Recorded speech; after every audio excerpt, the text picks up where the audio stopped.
Peripheral visual field loss is a particular problem in children, partly because it's quite common and secondly because it's very difficult to pick up.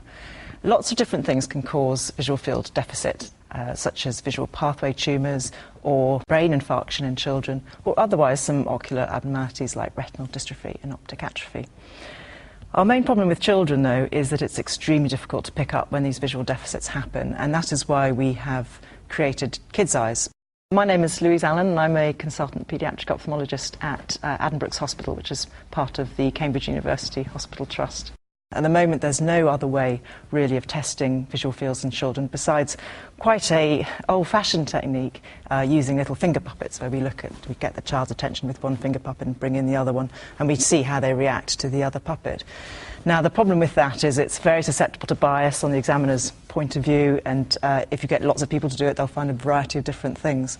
So we want to try and have a more standardised test, and that is hopefully what the KidzEyez perimeter will do for us. There have been a number of researchers in the past that have developed a similar sort of model for looking response for children, but these have mostly been research tools, and what we wanted to create was a perimeter which is much more child-friendly and can be used in a wider range of circumstances in most clinics or even in the community.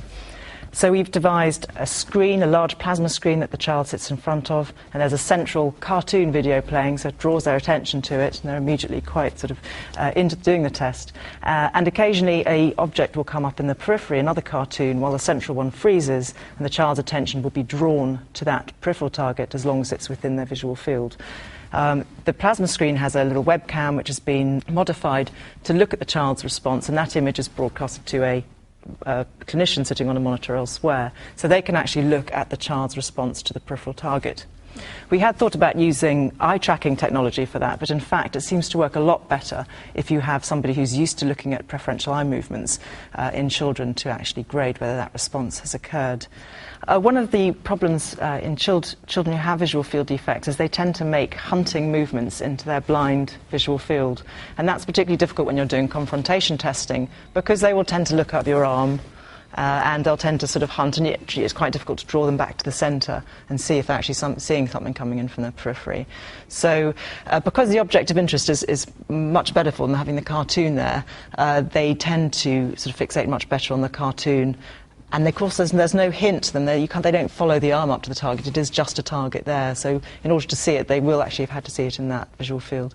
We've done an initial clinical trial of KidzEyez in 74 kids, some of whom have neurological problems that might be associated with the visual field loss, and others who are controls.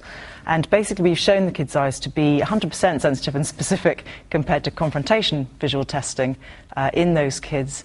It's picked up a wide range of quadrantinopias, hemianopias and visual field constriction. We're hoping that we'll be able to commercialise KidzEyez and it'll be widespread in its use in paediatric ophthalmology departments. It's possible that with a few modifications we could make it much more transportable, so it might be able to be taken into the community and used for community screening.